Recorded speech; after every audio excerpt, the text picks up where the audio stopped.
Hello friends, welcome back to our YouTube channel Vidya Mahasagar. आज हम पढ़ेंगे ray optics and optical instruments के कुछ इंपॉर्टेंट टॉपिक जो आपके एग्जाम के लिए बहुत इंपॉर्टेंट है।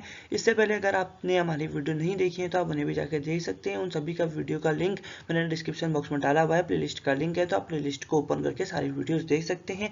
साथ ही साथ अगर आपको वीडियो से रिलेटेड PDF चाहिए तो हमारा टेलीग्राम चैनल पर आप ज्वाइन कर सकते हैं, क्योंकि उसमें भी हम सारी PDF अपलोड करते हैं। तो बढ़ते हैं आगे वीडियो की तरफ।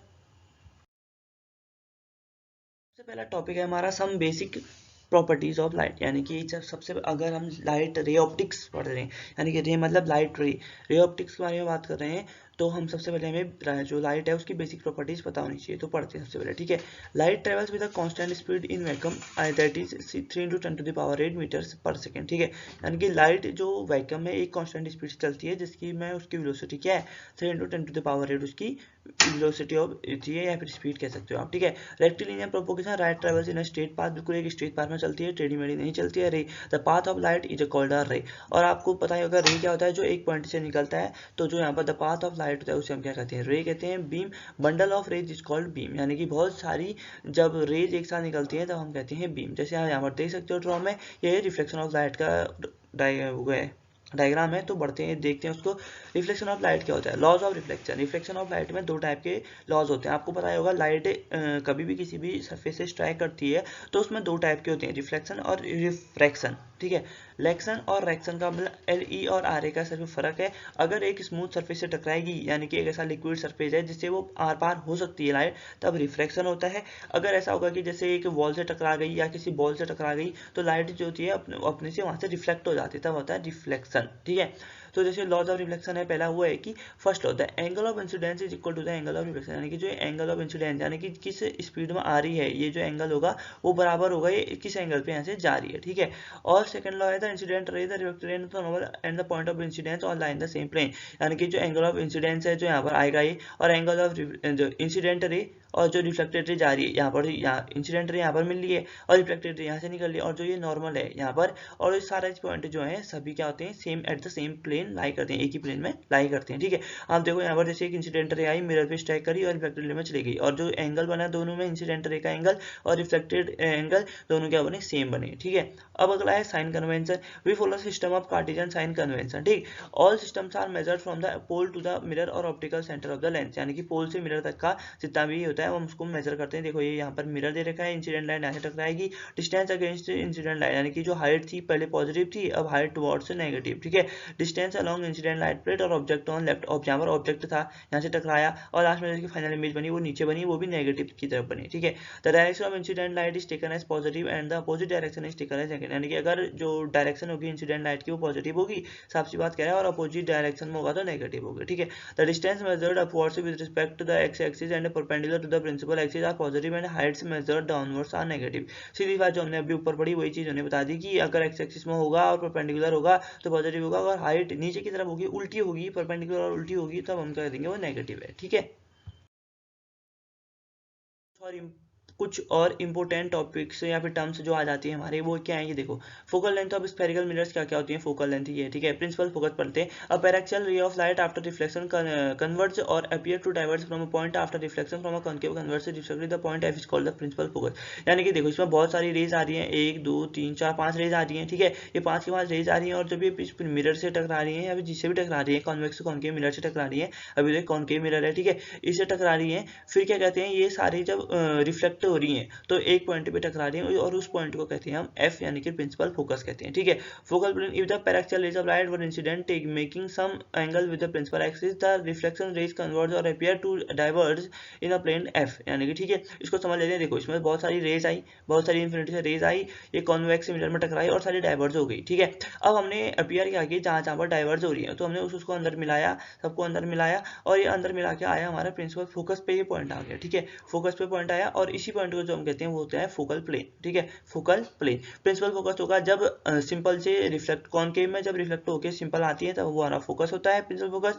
और जब जो रिफ्लेक्ट कर जाती है उसके बाद हम एज्यूम करते हैं कि यहाँ पर ये स्ट्राइक करेंगी तो उसे कहते हैं फोकल प्लेन, ठीक है। Focal length, the distance between the focus F and pole P of a mirror is called the focal length of the mirror, यानी कि जो एफ और पी के बीच की डिस्टेंस है इसमें भी, और एफ और पी के बीच में जो डिस्टेंस है इन तीनों फिगर में, उसे हम क्या कहते हैं, फोकल लेंथ कहते हैं, ठीक है।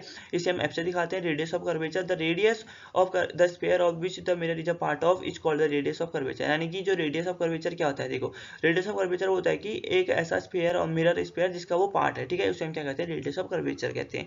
उसके बाद आता है आपका इसके बाद आता है note, we will make all calculation formulas for vector rays, that is rays which are incident at points closer to the point and make small angles with the principal axis. यानी कि ये कह रहे हैं कि ऐसे पॉइंट जो ज़्यादा क्लोज है मिरर के वो कम एंगल बनाते हैं कह रहे हैं, और जो एंगल जो ऑब्जेक्ट ज़्यादा दूर हैं किसके प्रिंसिपल के पी के, तो ज़्यादा प्रिंसिपल एक्सिस एंगल बनाते हैं, ठीक है। प्रिंसिपल एक्सिस होती है जो हमारी बीच की लाइन होती है, ठीक है। इसमें देखो ये बीच की लाइन है, ये भी प्रिंसिपल एक्सिस है और ये प्रिंसिपल एक्सिस और पी अलग होता है। पी होता है पोल, होता है पोल ऑफ द पोल कहते हैं उसको, और प्रिंसिपल एक्सिस अलग होती है। प्रिंसिपल एक्सिस सिंपल लाइन होती है, पैरेलल लाइन होती है, ठीक।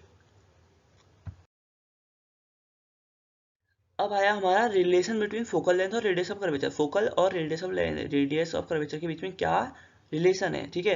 तो रिलेशन तो सिंपल है, F equal to R upon two. अब ये कैसे आया हम ये देखते हैं, ठीक है। Let the centre of curvature of the mirror be C, यानी कि हमने माना कि जो सेंटर होगा वो सी होगा। Consider a ray parallel to the principal axis, हमने माना कि एक रे पैरेलल है प्रिंसिपल एक्सिस के, इंसिडेंट एट एम, यानी कि एम पे स्ट्राइक कर रही है।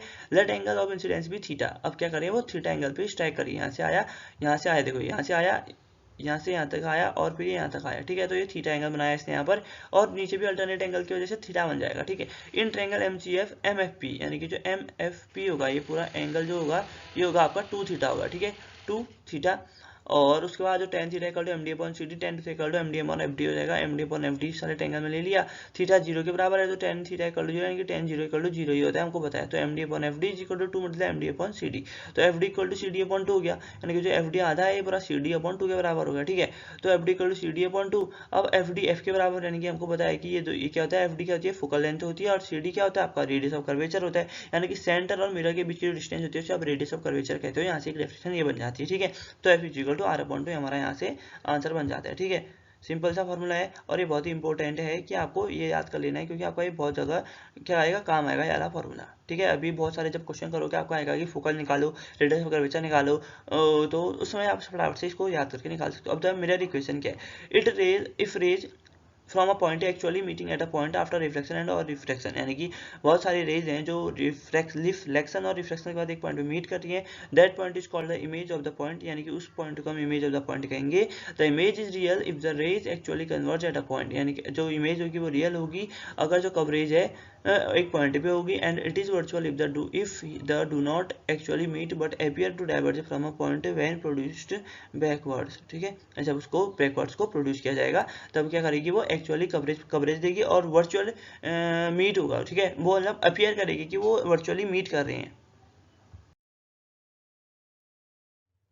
अब यहाँ पर सिंपल से कुछ रूल्स की बात करें कि rules for drawing ray diagrams क्या है। Rays of light parallel to the principal axis pass through the principal focus after reflection, यानी कि जो रेज होती हैं लाइट पैरेलल, जो यानी कि देखो ये प्रिंसिपल एक्सिस है बीच वाली, ठीक है। अब इसके पैरेलल जो भी रेज आएंगी ये, और ये नीचे से कोई भी रेज आ गई तो वो क्या होगी, प्रिंसिपल एक्सिस के पैरेलल होगी, सीधी बात है। और वो जब रिफ्लेक्ट होगी जो प्रिंसिपल फोकस से होगी जाएगी, ठीक है। अब कॉनकेव केस में तो डायरेक्ट प्रिंसिपल फोकस से जा रही है, और जब कॉन्वेक्स मिरर होगा तब क्या करेगी, appear to pass through focus, ठीक है, ऐसा होना ही चाहिए।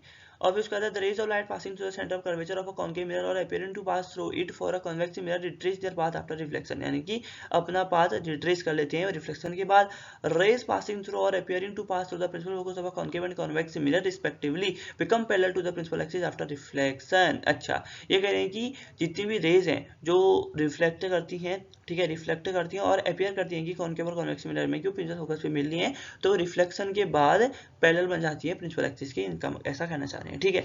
फिर rays incident at any angle at the pole follows laws of, यानी कि कोई भी रे है जो किसी भी एंगल पे बना रही है, कोई भी एंगल बना रही है पोल पे, तो वो क्या बनाएगी, फॉलो लॉज ऑफ रिफ्लेक्शन, यानी कि जो पोल होता है मिरर का जो सेंटर होता है उसे पोल कहते हैं, उसे भी फॉलो लॉ ऑफ रिफ्लेक्शन करती है। The mirror equation is the following, यानी कि मिरर इक्वेशन आपको बताया 1/v + 1/f होता है, सिंपल सा सीधे फॉर्मूला। अभी आया कैसे, तो थोड़ा सा ये डायग्राम में रिलेशन चेक कर लेते हैं, ठीक है। यू क्या होता है, ऑब्जेक्ट की डिस्टेंस होती है मिरर से, वी होती है image object distance of image, ठीक है।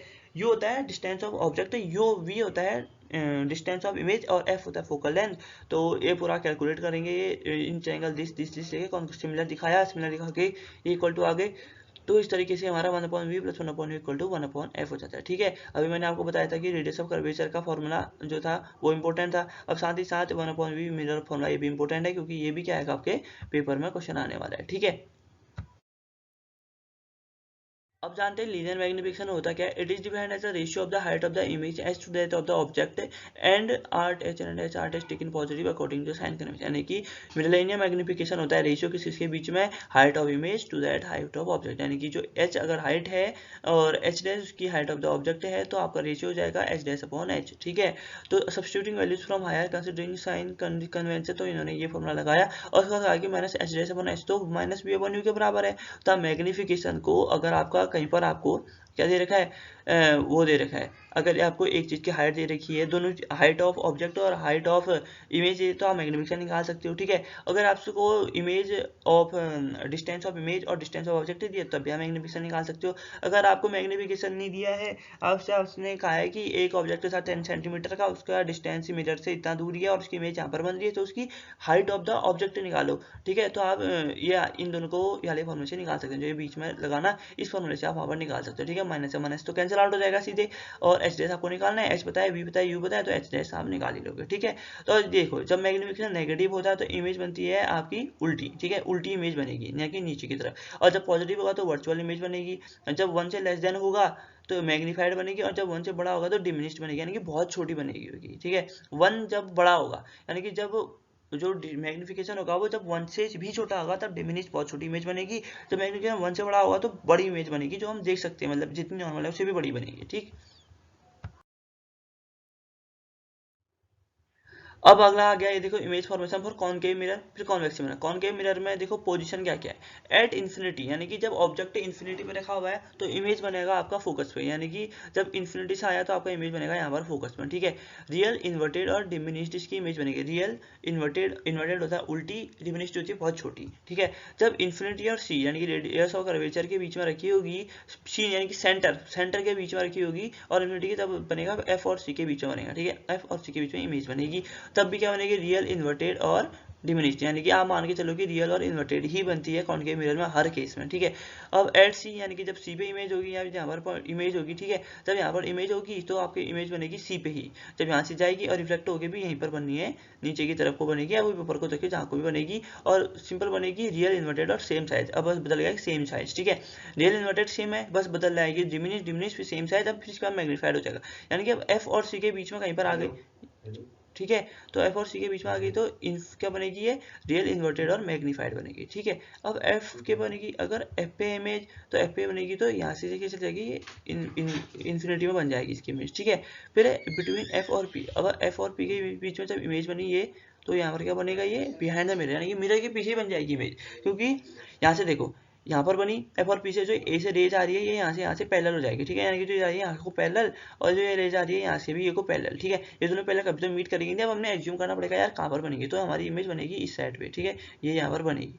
ठीक हो गया, ये बनेगी हमारी इमेज बिहाइंड द मिरर, और ये बनेगी वर्चुअल इरेक्ट एंड मैग्नीफाइड। ठीक है, बस एक रेयर केस है कि आपका पेपर में आ सकता है कि ये कॉनकेव मिरर में एक रेयर केस बताओ जब वर्चुअल इरेक्ट और मैग्नीफाइड बनता है, तो आप कह देना तब वो फोकस और पोल के बीच में रखा होता है ऑब्जेक्ट को, और जो इमेज होती है वो बिहाइंड द मिरर बनती है। ये सिंपल सा लॉजिक है। ठीक है, उसके बाद आता है आपका कॉन्वेक्स मिरर के लिए। कॉन्वेक्स मिरर के लिए ज़्यादा कुछ बवाला नहीं है, सिंपल सा है कि अगर इन्फिनिटी पे ऑब्जेक्ट होगा तो बिहाइंड द मिरर बनेगा, और अगर कहीं पर मतलब इन्फिनिटी के अलावा कहीं पर भी रखो एनीवेयर एल्स तो बनेगा बिहाइंड द मिरर। ठीक है, बिहाइंड द मिरर ही बनना है दोनों में, लेकिन बस केस क्या है देखो, इन्फिनिटी में F at F behind the mirror, यानी कि एफ पे बनेगा, फिक्स है कि जब इन्फिनिटी से ऑब्जेक्ट तो एफ पे ही बनेगा, लेकिन एनीवेयर एल्स है तो वो एफ के बाद ही बनेगा। बिहाइंड द मिरर कहीं पर भी बन सकता है, ऊपर नीचे, और इनके जो इमेज बनती है वो वर्चुअल इरेक्ट और डिमिनिश, यानी कि बहुत छोटी इमेज बनती है। ठीक है, तो आपको ये चीज़ें याद रख लें, क्योंकि ये पेपर में आपके आ सकते हैं कि यार ये कैसे हुआ वो कैसे हुआ, तो ये चीज़ें छोटी मोटी चीज़ें आपके पेपर में आ सकती हैं।